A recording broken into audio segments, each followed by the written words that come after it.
Hello everyone, today we're going to look at how to calculate the area between two polar curves. So from last time we talked about how do we calculate the area of one polar curve, and here's our formula: 1/2 r squared d theta, and then we happen to use symmetry, so we times it by 2. It's very critical we understand how the shape of polar graph looks like and where it's originating from, because that's very important when we're trying to find out our bounds.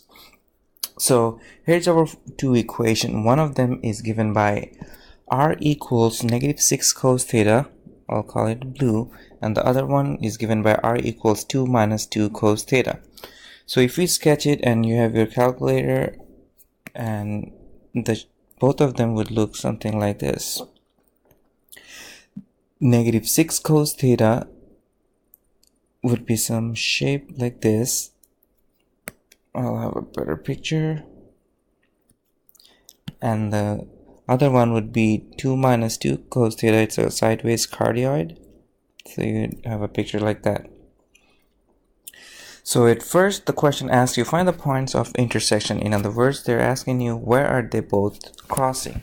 So if you really think about the graph, it looks like this right here and this right here.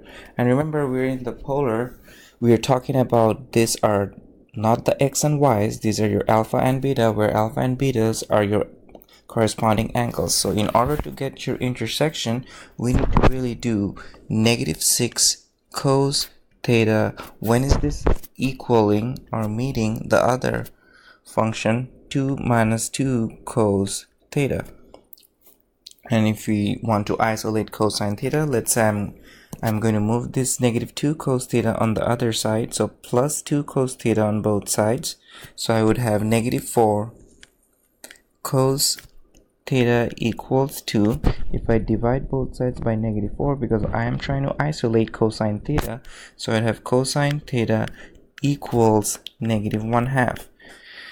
So the question really didn't tell you what are the values of theta from what interval to what interval. Whenever it's not given, I always it's best to assume that your theta lies between 0 to 2 pi. And here are a couple of reasons. Because on polar coordinate system everything goes in loops. So what we try to do is always try to make our problem really simplified, and we basically look at from 0 to 2 pi.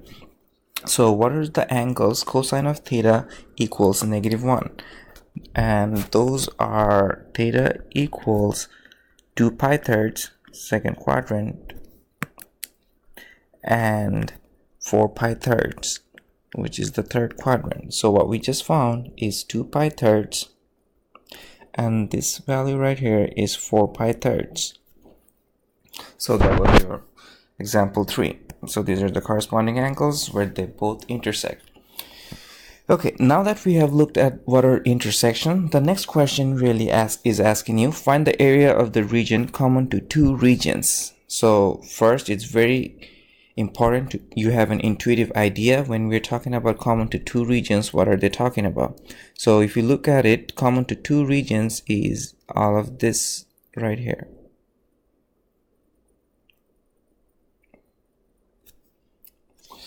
Now, if you're trying to find out those enclosed region that's common to two regions, how do we start?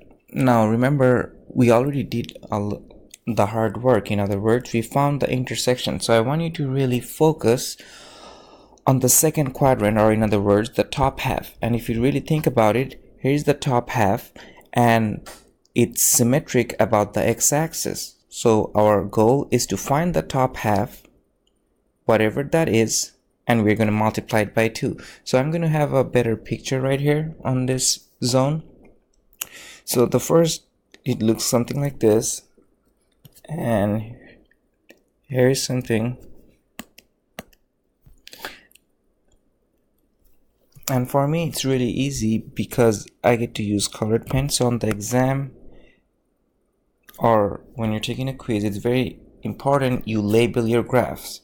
So this 2, the blue curve is coming from -6 cos theta, and the green is really coming from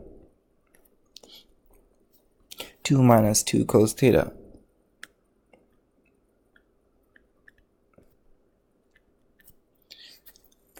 And that's my top half. So what we do is we basically zoomed in this section.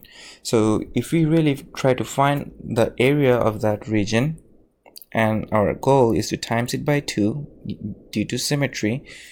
So here are a couple of things we know. This is 2 pi thirds. We found one of the intersection. So I'm going to go ahead and call this region my R1, and I'm going to call this region my R2 so that we don't get confused. Actually, I'll do it in green. So I hope we all see that when we're talking about these two regions, this blue region is responsible for all of this, and this green region is responsible for the curve of this. So let's see, how do we find R1? So if we're talking about R1, here's our R1, and the area formula is 1/2 integral. R1 is the blue curve. That's why it's very important you label them, which curve is which. So R1 is -6 cos theta. Make sure the whole quantity is getting squared, d theta. And let's talk about the bounds. So if you really talk about the bounds, now a lot of people might say it's starting from 0, starting from pi halves, and there's a lot of guesswork. But we want to eliminate the chances of making a wrong assumption.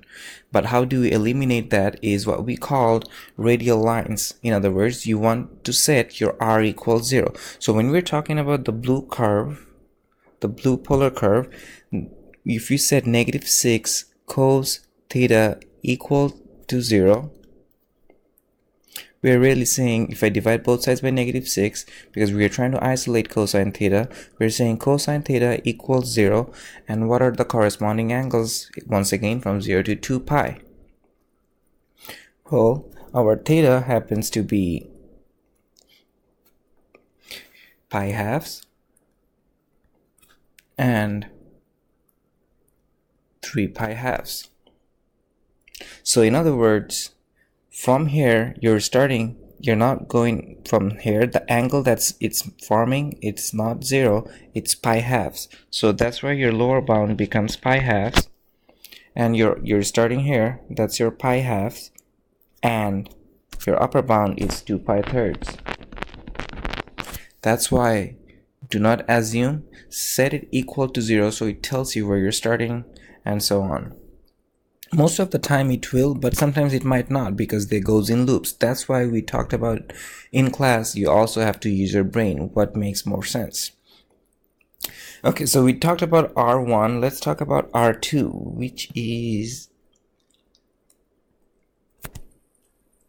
1/2 integral from, well, the first part is easy. R2 is our function 2 minus 2 cos theta, the quantity getting squared, d theta, and the bound starts at 2 pi thirds, because we stop here, everything's gonna go here for the R1.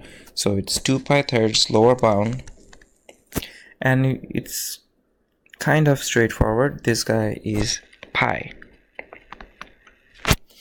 Now if you really want to think about it, and if you set this green function equal to 0, in other words 2 minus 2 cos theta equal to 0, what you're going to find, I'll actually do it, 2 minus 2 cos theta equal to 0. If I subtract 2 on both sides, you have -2 cos theta equaling to -2, and if I divide both sides by -2, I would have cosine theta equals 1. And you're asking, what are the angles? Well, if you think about the angles, it's 0, 2 pi, it's 2 pi k, right? But we're only looking from 0 to 2 pi. So now if you think about it, this cannot be 0 because I'm starting here and I'm going here. So it cannot be either 2 pi.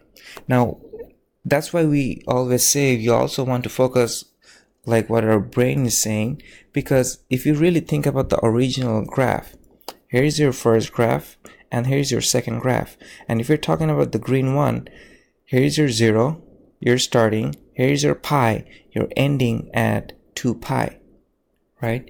But when you set it equal to 0, they don't know like where you're looping around, where is your origin, where is its ending. It's just giving you values. So we always have to go back and ask ourselves, does that make sense? Can this be 2 pi or is this pi?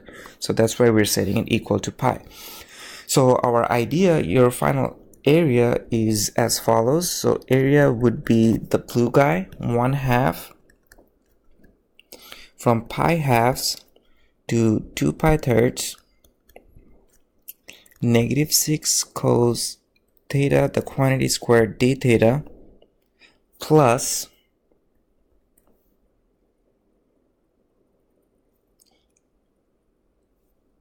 the green, which is 1/2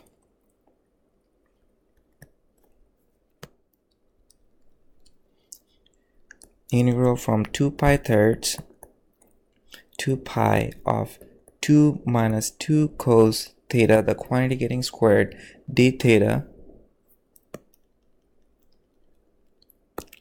and that basically gives you the top half, but we want the whole area, so we need to multiply it by 2 due to symmetry. And that's your setup. Now I want you to take a moment, do it on a separate piece of paper, and see what the answer you get in exact form.